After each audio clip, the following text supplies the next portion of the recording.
Diga conmigo, examínate. A ver otra vez, examínate.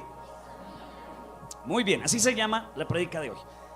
Y es porque llegamos a fin de año y hay que hacer exámenes, porque si no, no vamos a ver qué está bien o qué está mal, ¿sí? Así que hay que examinarnos, a ver cómo nos fue. Yo sé que algunos en este lugar han tenido carro y saben que el carro es un elemento que hay que revisarle todos los días cosas, que los frenos, que el aceite. Tú levantas el capó, metes eso tiene un alambrito que va como en el motor, y tú lo jalas, lo limpias y vuelves y lo metes y vuelves y lo jalas y te muestra el nivel del aceite, ¿sí? Y esa es como una forma de evaluar si el carro tiene aceite y en qué estado está el aceite. Si está muy negro significa que ya está quemado, si está muy bajito hay que echarle más, o si está bien. Y esa es una manera de examinar para que funcione bien, porque si no se hace ese examen, puede que algo esté fallando, no nos demos cuenta y en el camino pues pueda ocurrir un accidente, o se pueda sencillamente el motor dañar, fundir totalmente. Por eso es necesario hacer exámenes regulares. El carro se hace examen todos los días, ¿cierto? Antes de salir, se revisa el aceite, se revisa el líquido de frenos, se realiza el hidráulico, se revisa las llantas, se revisa todo, ¿cierto? ¿Por qué? Para prevenir. Cuando tú sacas y ves algo que esté mal, es un síntoma de que algo está mal y de que hay algo que hay que solucionar, ¿cierto que sí? Sí, bueno, más o menos la ilustración. Lo mismo pasa con nuestras vidas. Nuestra vida espiritual continuamente tiene que ser examinada, porque no podemos seguir viviendo con el aceite del año pasado. Y valga la conexión aquí, cuando hablamos de Dios, hablamos del aceite del Espíritu Santo en nuestras vidas. ¿En qué nivel está?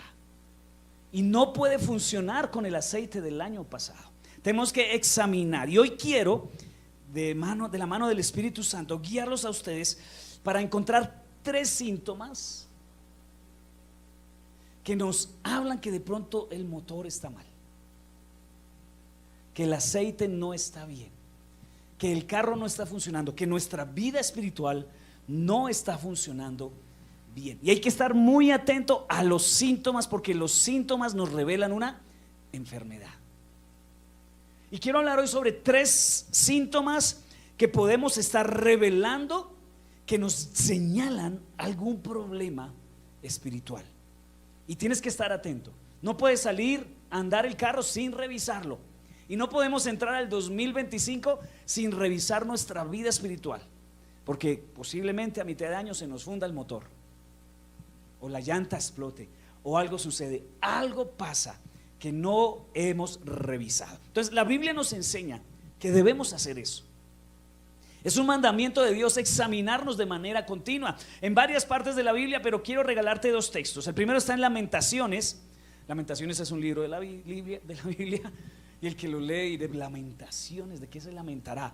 Bueno, es un libro muy bonito de Jeremías. Después lo lees en tu casa. Lamentaciones 3:40 dice: en cambio, probemos y examinemos nuestros caminos y volvamos al Señor.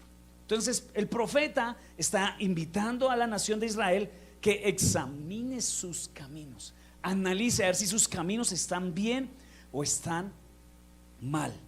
En 2 Corintios 13:5 dice: examínense para saber si su fe es genuina.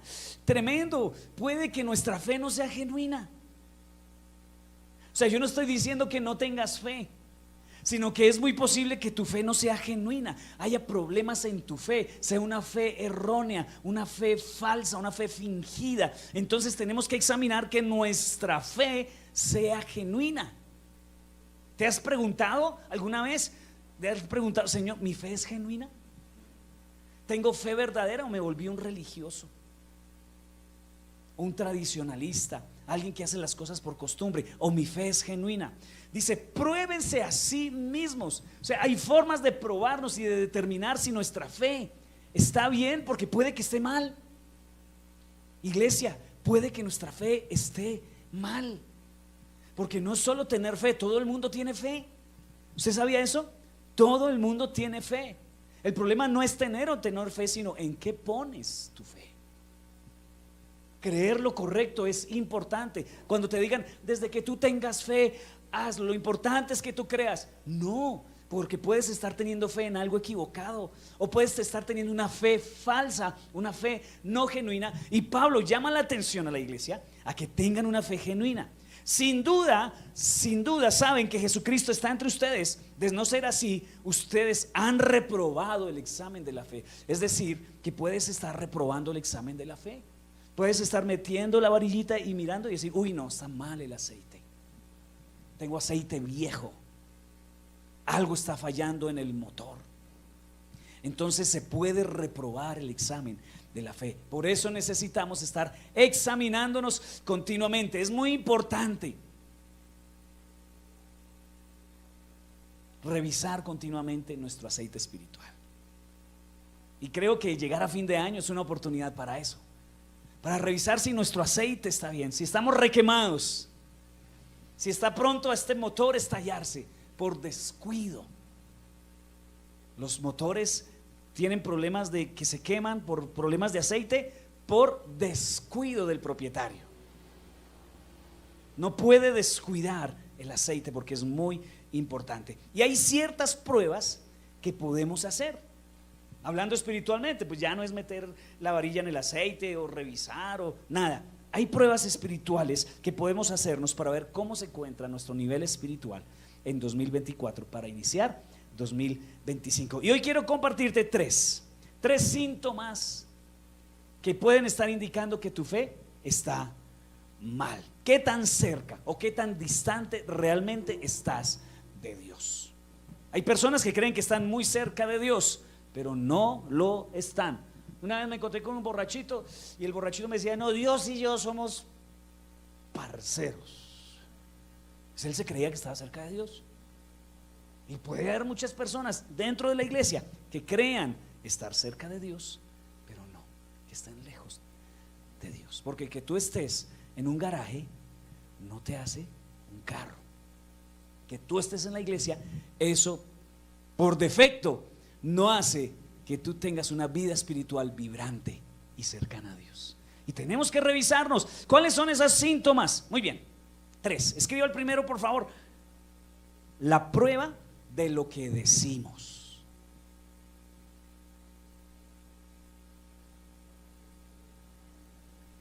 Esta es la primera prueba. En lo que decimos descubrimos qué tan cerca o qué tan lejos estamos de Dios. Mira que y no voy a hablar de ninguna de estas, como por ejemplo no ir a la iglesia no es una prueba, pero lo que decimos sí es una prueba de si estamos cerca o no estamos cerca de Dios. Les voy a poner una ilustración en la Biblia que yo sé que la conoces. ¿Recuerdan de nuestro famosísimo amigo Pedro? Pedrito, ese siempre sale en todas las prédicas, ¿no?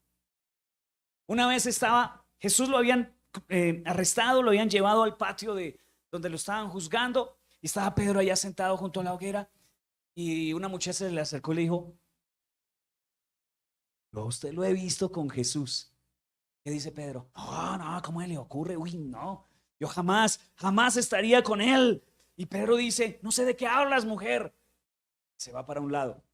Unos minuticos después, otra mujer se le acerca y le dice, es que yo lo he visto con Jesús. En serio, usted ha estado con Jesús. Y Pedro jura y rejura. Y la Biblia dice que no solo eso, sino que dijo groserías. No, ¿cómo así? Yo no he estado nunca con él. ¿Cómo se le ocurre? ¿De qué me estás hablando? Como hablas, te traiciona. Como hablas, te traiciona. Cuando tú hablas, demuestras qué tan cerca o lejos estás de Dios.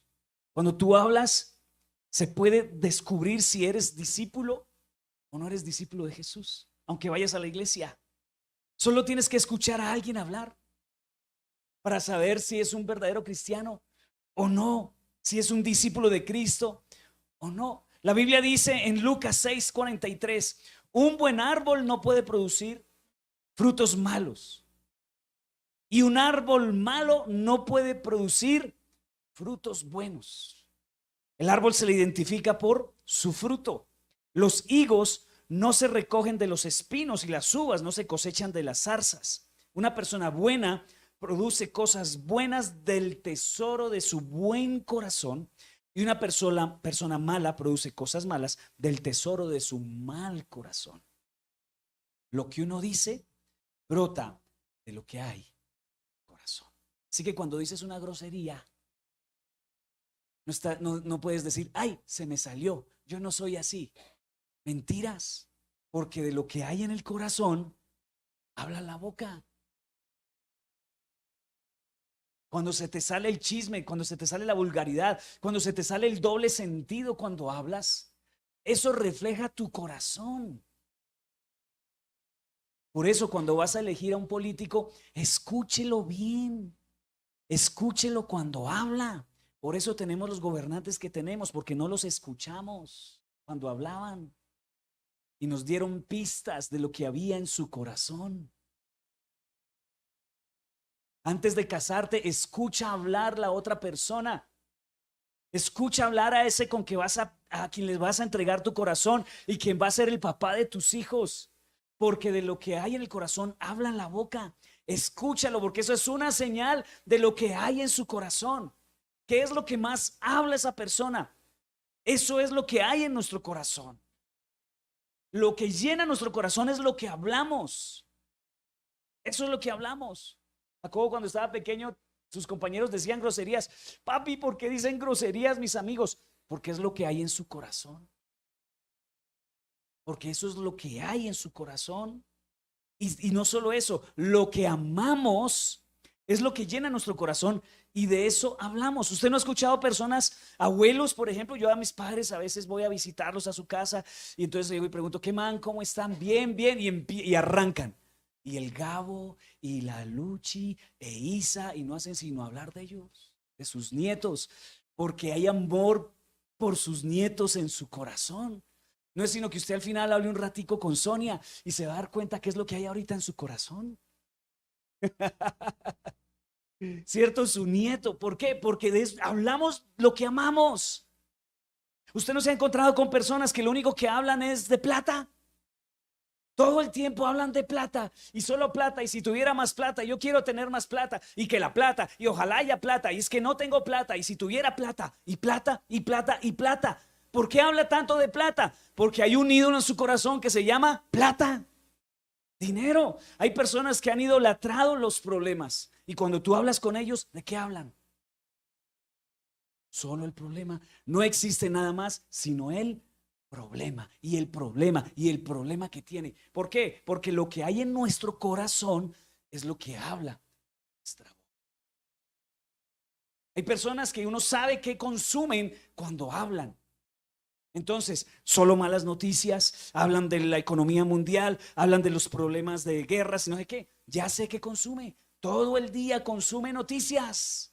Se ve el noticiero desde las 12 hasta las 3 de la tarde y todo el día en las redes sociales es buscando noticias y entonces su mente es una mente pesimista y cuando habla solo habla pesimismo y tristeza y fracaso y ¿por qué? Porque ha hecho un espacio muy grande para las malas noticias, pero de lo que nosotros hablamos es de lo que amamos. Si no podemos hablar de nuestra relación con Dios es porque no estamos cercanos a Él.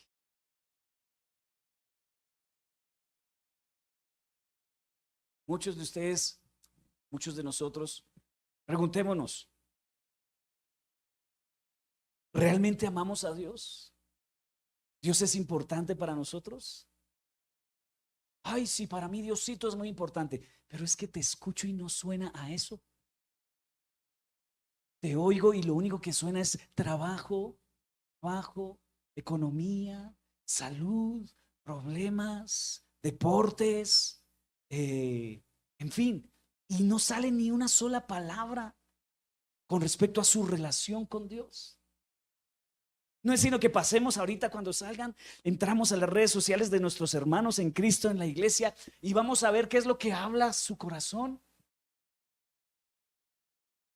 Ahí se nota, porque aquí se dice que lo que habla el corazón, de lo que habla nuestra boca está lleno nuestro corazón, pero a veces podemos decir de lo que escriben nuestros dedos. Es lo que está lleno nuestro corazón.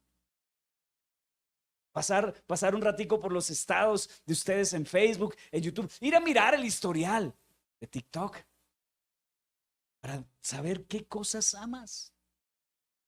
Pero venimos a la iglesia, cantamos, y si yo te pregunto, ¿amas a Dios? Me vas a contestar, con todo mi corazón. Para mí, Diosito es lo más importante en la vida. Dios y yo, como el borrachín, somos parceros. Pero cuando tu boca habla, parece que no. Y ese es el primer síntoma de una vida alejada de Dios, de una vida desconectada con Dios. No habla nada de Él. Porque no puedes hablar de algo que no amas, no puedes hablar de algo con lo que no pasas tiempo, no hablas mucho de algo que no disfrutas. Malaquías 3:16 dice, me encantó este versículo, lo encontré esta semana y dije, wow, lo voy a usar. Malaquías 3:16 dice, los que temían al Señor hablaron entre sí y Él los escuchó y les prestó atención. ¿Qué estaban haciendo estas personas que temían a Dios? Hablaban entre sí. ¿De qué hablaban? De Dios, de la grandeza, de sus obras, de lo que ha hecho, de lo que hará. ¿Y qué dice? Dice, entonces se escribió en su presencia, en la de Dios, un libro de memorias de aquellos que temen al Señor y honran su nombre. Yo quiero preguntarte en esta mañana, ¿será que tu nombre está escrito en ese libro? ¿Tú eres de los que se la pasa hablando de Dios? ¿Tú eres los que tu palabra pronuncia a Dios todo el tiempo? ¿Hay gloria a Dios en lo que dices? ¿Exaltas a Dios, glorificas a Dios con tu boca? Porque hay un libro en el cielo. En el cielo hay varios libros. Otro día te predicaré sobre los libros que hay en el cielo. Pero allá hay uno donde está escrito las conversaciones que hicimos nosotros acerca de las cosas de Dios. Hay algunos que tendrán libros gordos y hay algunos que tendrán poquitas hojas. O algunos que ni se abrió ese libro jamás o no se inició ese libro. Pero este libro es maravilloso. ¿Tu nombre está escrito en ese libro? ¿Has dicho algo? O sea, tus palabras hablan de Dios. La Biblia dice que rendiremos cuentas de nuestras palabras, de todo lo que hayamos dicho. Así que mi pregunta es, ¿tu lengua está llena de temor? ¿Está llena de duda, de pesimismo? ¿Tu palabra, tu boca está llena de fe, de esperanza y de amor? ¿De qué está? Es decir, una persona que habla contigo sale de tu presencia ¿cómo? ¿Esperanzada o con ganas de ir a bañarse? Por todo lo que dijiste. ¿Cómo sale una persona después de hablar contigo? ¿Con esperanza, con ánimo, con aliento o desesperanzada? Eso demuestra dónde está tu corazón. Eso demuestra en qué lugar está Dios en tu vida. Y este es el primer síntoma del que estamos hablando hoy. Si tú estás cerca de Dios, tendrás palabras de fe, palabras de esperanza y palabras de amor. Si tú estás lejos de Dios, pesimismo o tus dioses saldrán por tu boca. Tus ídolos saldrán por tu boca. Lo que hablas te delata. Siempre muestra nuestra relación con Dios, lo que hablamos. Muchos dirán, ¿me voy a callar entonces? No voy a decir nada, porque si hablo, la embarro. Y eso está bien, a veces es mejor calladito, te ves más bonito. Pero que cuando hables, salga de aquí la relación que tienes con Dios, se demuestre. Y no es que tú estés diciendo aleluya, gloria a Dios todo el tiempo. Pasa algo en la cocina, se cayó una olla y gloria a Dios. Un perro lo mordió, aleluya. No es eso. No es eso. Sí, que no digamos Jehová, siervo, todo el tiempo. O que andemos diciendo Jesús, Jesús, Jesús. No es eso.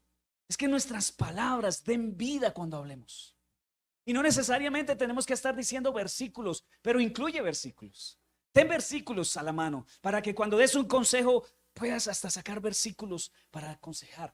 Pero dar vida, cuando hablamos, demuestra que tenemos una relación con Dios, porque una relación con Dios produce vida. Si tú no tienes una relación con Dios, tus palabras son de muerte, desesperación, angustia. Usted no se ha encontrado con personas que digan, no, qué pereza hablar con una persona. Cada vez que hablo con esa persona es algo como más triste, más aburrido. No habla sino del problema y del problema. De lo triste, de lo triste, de lo triste, de la situación y nada más. Porque lo que hablas te delata. Lo que hablamos nos delata. Entonces, ¿cómo salimos de este primer check-in? ¿Cacheteados o tus palabras bendicen todo el tiempo? Tus palabras demuestran tu relación con Dios. Muy bien, ese es el primer síntoma, esa es la primera prueba que podemos hacer.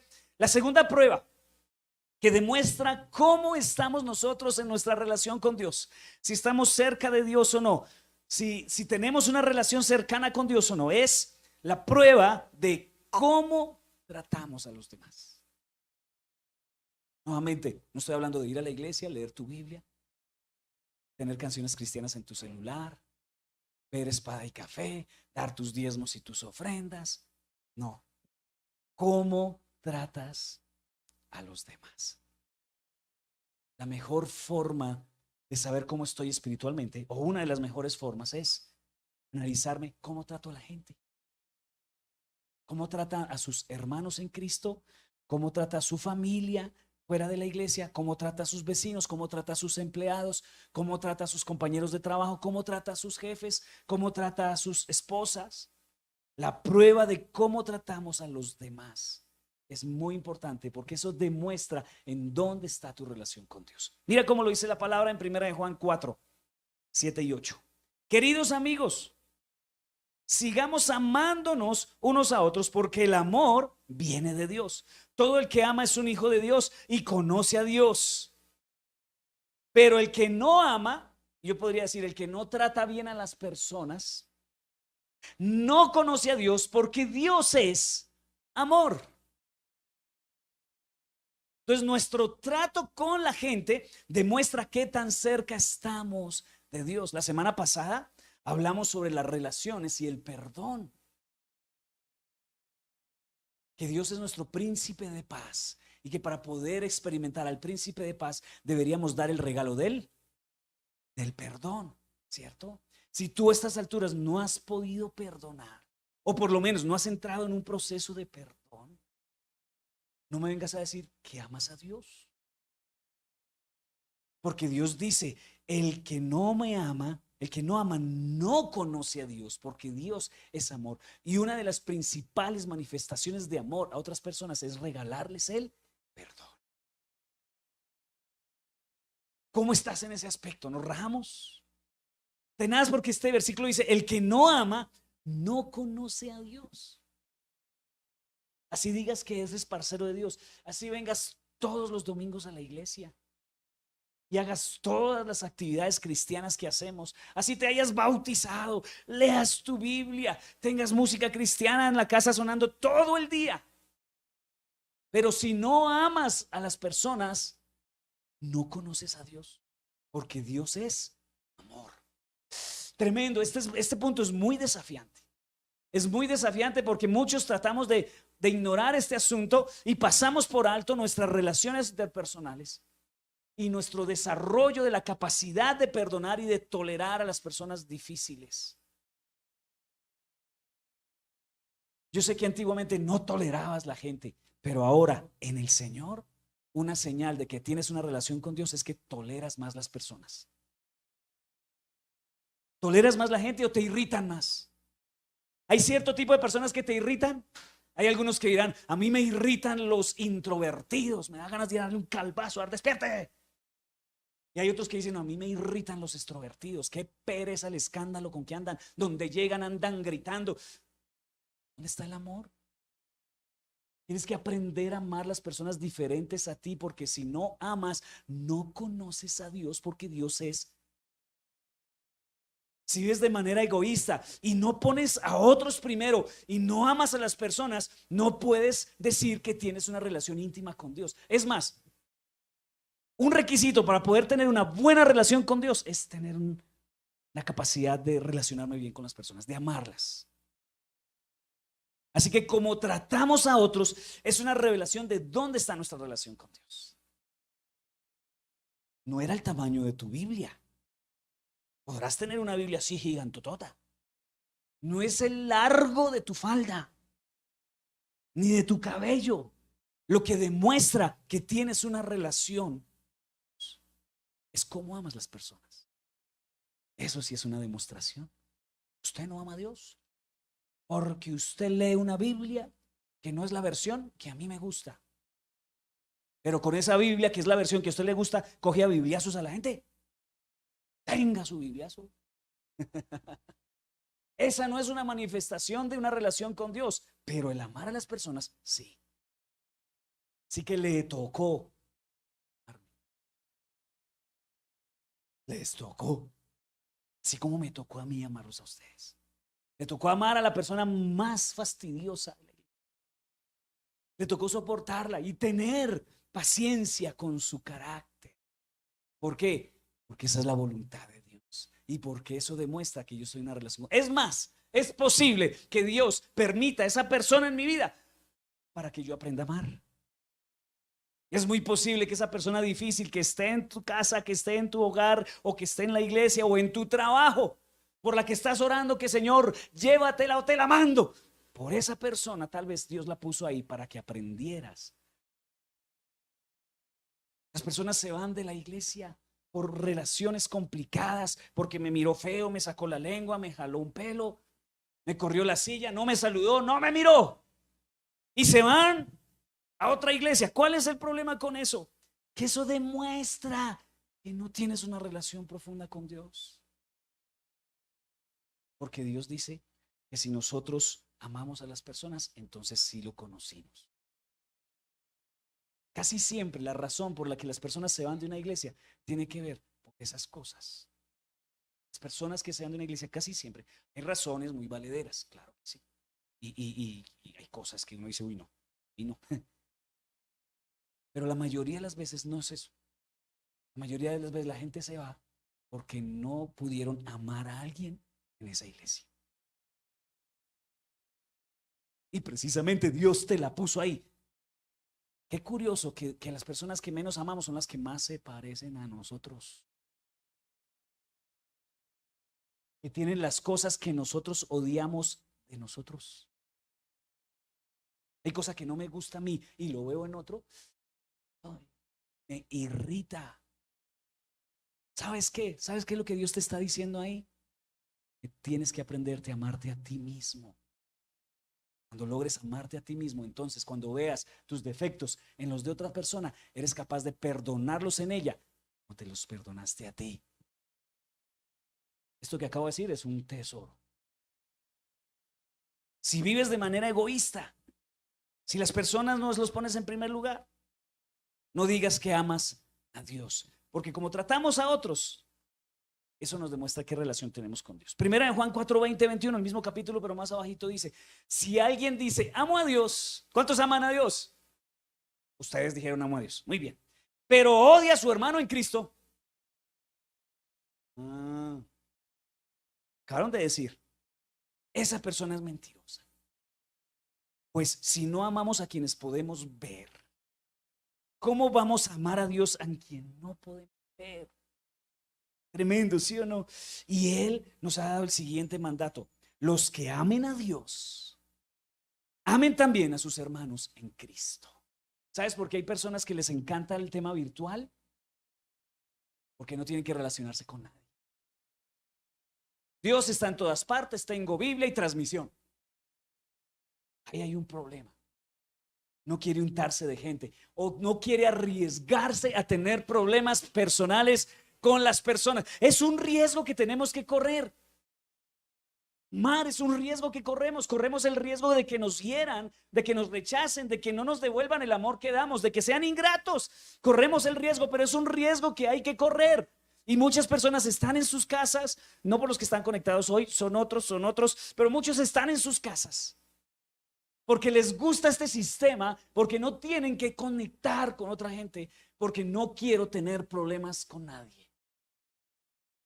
Así no funciona. Así no funciona. En el reino de los cielos es al contrario. Métase entre la gente, conózcalos, abrácelos, perdónelos, ámelos, acéptelos. Porque no puedes amar a un Dios que no ves si no amas a las personas que ves. Tremendo, ¿sí o no? Mateo 5, 43, 45 dice: ¿han oído la ley que dice ama a tu prójimo y odia a tu enemigo? Eso estaba por allá, bien atrás en la Biblia. Pero yo digo, dice Jesús, esto fue de los cambios que Jesús vino a hacer: ama a tus enemigos. ¿Qué? O sea, ¿me estás pidiendo primero que ame a mis amigos y ahora también que ame a mis enemigos? Sí. Ama a tus enemigos. Ora por los que te persiguen. De esa manera estarás actuando como verdadero hijo de tu Padre. Es decir, si tú tienes la capacidad de amar a tu enemigo, estás demostrando que estás en una relación correcta con Dios. El día que usted pueda orar por sus enemigos es ese día que es el día que usted puede cantar victoria de su sanidad emocional. El día que usted pueda orar por esa persona que le hace la vida imposible, por esa persona que lo irrita, por esa persona que le hizo daño en el pasado o en el presente. El día que usted pueda orar es una señal de sanidad.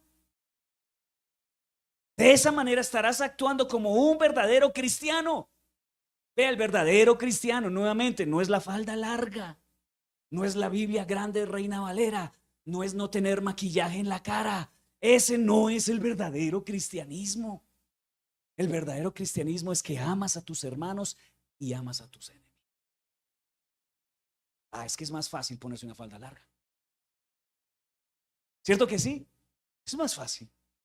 Es más fácil no maquillarme que perdonar a una persona que me irrita en la vida. Eso es más fácil. Entonces preferimos acudir a esas cosas que no sirven para nada en lugar de hacer la voluntad de Dios, que es amar a mis hermanos en Cristo y a mis enemigos. Es que el cristianismo no es fácil. No es fácil. Si tú creíste que eso era fácil, que eso era que era mogollo todo, te engañaron desde el principio. Pues Él da la luz de tu sol tanto a los malos como a los buenos. Es decir, Dios demuestra amor, malos por buenos. Espera que tú también demuestres amor de los malos por los buenos. Y manda la lluvia sobre justos y sobre injustos por igual. Entonces, la prueba no solo es cómo amamos a nuestros hermanos en Cristo, que ya es difícil de por sí, sino que el Señor la sube de nivel. También cómo amas a tus. Impactante. Tremendo. Amar a los que nos odian, a los que nos hacen daño, a los que nos persiguen. Eso sí es cristianismo puro. Muy bien, entonces van dos cosas, ¿no? La primera prueba es la prueba de lo que nos provoca. La segunda prueba es la prueba de cómo tratamos a las personas. Tercera prueba, y con esta termino. Se pusieron felices porque solo eran 3 puntos. Y yo sé que a muchos no les gusta todo esto, pero es que tenemos que aprender lo que es verdadero cristianismo de lo que es cristianismo falso. ¿Sí? Cristianismo falso no tiene nada que ver con cosas externas. Cristianismo verdadero sí. Y hay un síntoma que demuestra cómo está nuestra relación con Dios. Y yo sé que aquí les voy a pegar a algunos en el corazón, porque duele. Ahí les va. Mándelo, Lauris. La prueba de lo que damos. No, pastor. Porque es que lo que yo trabajo es con el sudor de mi frente y yo me ha costado mucho. Esa es una prueba para saber cómo está nuestra relación con Dios. ¿Pero qué tiene que ver la plata? En esa actitud ya demuestras. Porque siempre andan de plata y cada vez que voy el domingo a la iglesia, plata y plata y plata. No digas más, que es que estás mostrando tu corazón. No hables más porque nos está señalando quién reina aquí. Mateo 6, 19 al 21 dice: no almacenes tesoros aquí en la tierra, donde las polillas se los comen y el óxido los destruye, y donde los ladrones entran y roban. Almacena tus tesoros en el cielo, donde las polillas y el óxido no pueden destruir y los ladrones no entran a robar. Esta frase es muy importante. Donde esté tu tesoro, allí estarán también los deseos de tu corazón. Mira, a lo que amamos le invertimos. A lo que amamos le invertimos. Mira en qué es lo que más gastas. Pues aparte de los compromisos de tienda, arriendo y comida. Mira qué es lo que más gastas. Porque eso es lo que amas. Lo que amamos, invertimos. Hebreos 11:4 dice: ¿no fue por la fe que Abel presentó a Dios una ofrenda más aceptable que la que presentó Caín? Está hablando aquí de dos muchachos que presentaron delante de Dios, pero hubo una ofrenda que fue agradable a Dios y fue la de Abel. Fue más aceptable a Dios la de Abel que la de Caín. La ofrenda de Abel, y vamos a ver qué fue lo que pasó con la ofrenda de Abel. La ofrenda de Abel demostró que era un hombre justo. Es decir, la ofrenda de Abel demostró la relación que tenía con Dios. Tremendo, pastor, no, eso no puede ser. ¿Qué tiene que ver la plata? Que como yo vea la plata, que tenga que ver con mi relación con Dios. Sí, sí, definitivamente la Biblia nos enseña que nuestra relación con el dinero demuestra el tipo de relación que tenemos con Dios.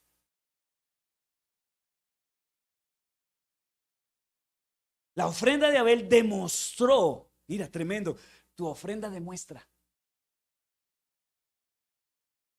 Tu ofrenda demuestra.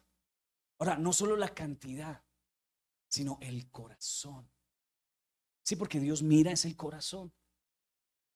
No hablemos de cantidades, porque una viuda que dio 2 monedas, pero ¿qué eran para ella?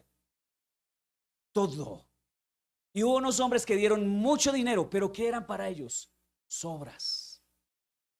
Entonces no es la cantidad, es el corazón a la hora de ofrendar que demuestra qué tipo de relación tienes con Dios. Si tú has entendido que nuestras ofrendas glorifican a Dios, escúcheme, y esto hay que repetirlo, ustedes ya lo saben, pero Dios no necesita dinero. Y si tú no das para lo de la iglesia, no te preocupes, la iglesia va a seguir funcionando. Otro dará, no te afanes. Sí, yo en mi experiencia como pastor, a veces he tenido que lidiar con el chantaje. Pastor, entonces se va a quedar sin mi ofrenda. Y usted sabe que mi ofrenda es importante. Y a veces dan ofrendas con sugerencia. Pastor, esa platica es pero para tal cosa. Yo le digo, así no funciona. Estás demostrando que estás chantajeando, quieres algo. Pero Dios no necesita dinero, ese es el punto. Dios necesita saber dónde está tu corazón con respecto al dinero, porque uno de los dioses más difíciles de tumbar del trono de nuestro corazón es el espíritu de Mamón. Ese es el más difícil de tumbar, porque muchas veces se convierten las personas, pero no dejan que su billetera o su bolsillo se convierta. Me ponen límites cuando hablamos de dinero. Ahí sí me dicen, no, pastor, hasta ahí llegamos. Dice, y Dios aprobó sus ofrendas, las de Abel. Aunque Abel murió hace mucho tiempo, todavía nos habla por su ejemplo de fe. Es decir, su vida demuestra la relación que tenía con Dios. Cuando tú por fin sueltas el dinero con generosidad, que no hay que coaccionarte, que el pastor no tiene que presionarte y decir, hermanos, tenemos que pagar arriendo esta semana. ¿Serían tan amables si le meten un poquito más esta semana porque estamos colgados? Cuando el pastor no tenga que coaccionarte, cuando tu esposa no esté diciendo, ¿qué hubo? ¿Y lo del diezmo? ¿Y la ofrenda?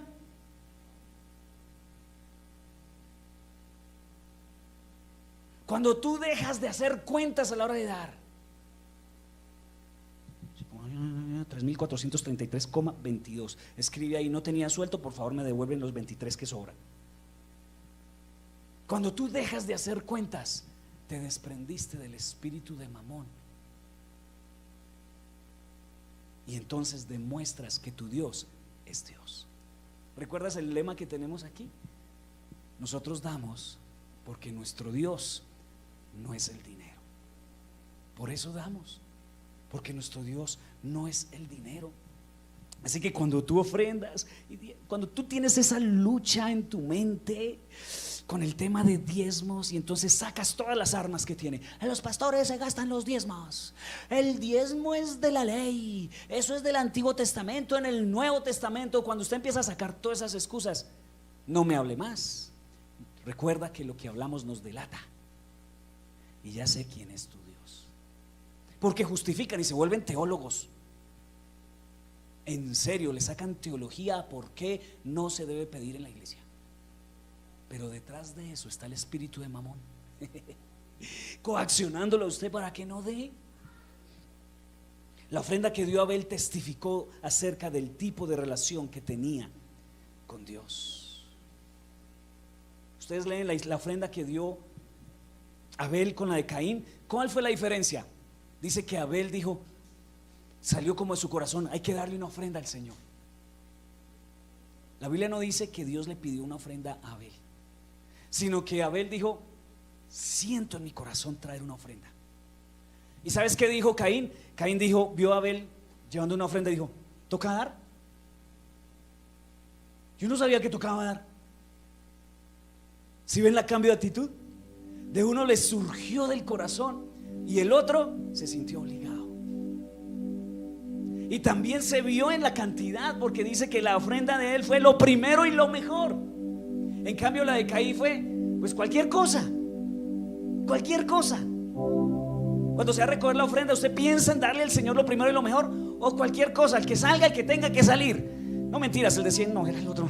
Que salga el que tenga que salir. Ay, el de 10, uy, gracias Señor. Tremendo que muchas veces somos como Caín. Ay, toca dar. Yo no sabía que tocaba dar. En cambio salió del corazón de Abel y dijo, quisiera poder dar más, hermano. Como quisiera poder bendecir más. Anhelo poder ayudar. Pastor, ¿qué necesidad hay en la iglesia? Y no llega el domingo únicamente y se acuerda que hay ofrendas a la hora que el pastor dice, vamos a ofrendar. Ay, cierto que había que dar. Caínes es lo que hay. Caínes que dice Dios, no importa si es millones lo que dio, para mí no tiene ningún valor esa ofrenda. Pero esas personas que desde la casa dicen, Señor, dame un mejor trabajo, Padre, porque el pastor dijo que él quería este año comprar unos equipos. Dame un mejor trabajo porque yo quiero, Señor, bendecir que podamos comprar esos equipos, porque todo eso extiende el reino de los cielos. Señor, Señor, dame un mejor trabajo para poder yo dar más. ¿Te imaginas qué Abel sería eso? Eso sí sería un corazón de Abel, que es lo que Dios quiere. Si tú te sientes obligado, no lo hagas, por favor, no lo hagas. Porque Dios ama al dador como Abel, alegre. La ofrenda tibia de Caín también reflejó la relación tibia que tenía con Dios, porque tocaba lo que sobró. Cuando estuvimos en pandemia, las personas pensaban que solo ofrendaban si asistían a la iglesia. Dejaron de asistir. Ay Dios, ¿y ahora yo qué hago con ese arriendo? Pero hubo unas personas que aunque no se reunían, ofrendaban. ¿Por qué? Porque entendieron esto, que no había que coaccionarlos el domingo. A mí me sorprende, mi hija me cuenta, ella está en Estados Unidos, mi hija me cuenta que la gente en la iglesia, el pastor el domingo no dice, vamos a recoger la ofrenda. No dicen eso. No hay momento para recoger la ofrenda. La gente llega y antes de que empiece el culto depositan sus sobres, o antes de ir a la iglesia depositan a la cuenta de la iglesia. Y el pastor no tiene que gastarse 10 minutos o 15 minutos en algunos lugares, que es una prédica, para recoger las ofrendas. Por favor, podrían ayudarnos. Usted no entiende que su dinero ayuda a extensión del reino. Usted no entiende que podríamos alcanzar a más personas. Ya van a pedir plata. El diezmo no es de la ley, el diezmo es del Antiguo Testamento, y sacan todo su repertorio. Está en nuestra mentalidad, y derribar ese gigante es duro, porque es un Dios, que somos una población pobre. En Latinoamérica somos pobres, pero somos pobres es acá, en nuestra mentalidad de pobreza. Porque la ofrenda de Abel demostró su relación con Dios, pero la ofrenda tibia de Caín también demostró su relación tibia con Dios. Y no es que necesitemos plata. Nuevamente yo te digo algo, yo aquí estoy muy agradecido porque ustedes son muy generosos, y Dios hace milagros con lo que entra, y gracias a Dios por eso. Y la iglesia no necesita de tu dinero, y Dios tampoco necesita de tu dinero. Lo que tú necesitas es clarificar quién es el rey de tu corazón. No es cantarle aquí, eres el rey de mi corazón, y llegan las ofrendas y sucesión, ahora Mamón es el rey de mi corazón. Eso es lo que tú necesitas identificar, porque estas tres cosas que vimos hoy demuestran si realmente tienes una relación con Dios o no. Lo que dices, lo que das y cómo tratas a los demás. No el tipo de Biblia, no que tengas música cristiana en tu celular, no que te vistas como cristiano o hagas cosas cristianas. No, lo que dices demuestra si eres cristiano. Cómo tratas a las personas demuestra si eres cristiano. Cómo das demuestras si eres cristiano, o demuestras el tipo de relación que tú tienes con Dios. Pero la solución no es cambiar estos hábitos externos, porque tú no puedes ir al doctor a que te cambie los síntomas. Tú necesitas ir al médico a que trate la raíz del asunto. Esto que te acabo de leer son los síntomas externos, y está bien cambiar, está bien que seas generoso, está bien que cambies tu forma de hablar, está bien que te relaciones mejor con las personas, pero si no tratas el tema aquí adentro, vas a volver a tus viejos hábitos otra vez. Necesitas cambiar el tema aquí en el corazón, y eso es una sola palabra, y se llama arrepentimiento. Te arrepientes, reconoces que estas cosas son una señal de que tienes una mala relación con Dios. Vas a la presencia de Dios, te humillas y le dices: Señor, como dijo Job, de oídas te había oído, mas ahora mis ojos te ven. Y entras en una relación personal con Dios, y Él cambiará. Si tienes problemas con el dar, el Señor te volverá generoso. Si tienes problemas con la boca porque hablas basura todo el tiempo, el Señor cambiará tu corazón para que las cosas que hables sean de bendición. Si tienes problemas relacionales, te cuestas ver la gente con el amor de Dios, el Señor vendrá a tu corazón y te dará un amor para perdonar al que te ofendió y amar a las personas que Dios ha puesto a tu alrededor. Entonces la raíz del asunto es falta de arrepentimiento. Busquemos la presencia de Dios, arrepintámonos y digámosle: Señor, 2025 va a ser un año donde estos síntomas van a cambiar gracias a lo que tú vas a hacer en mi corazón por medio de una relación íntima y personal y profunda contigo. Ponte de pie.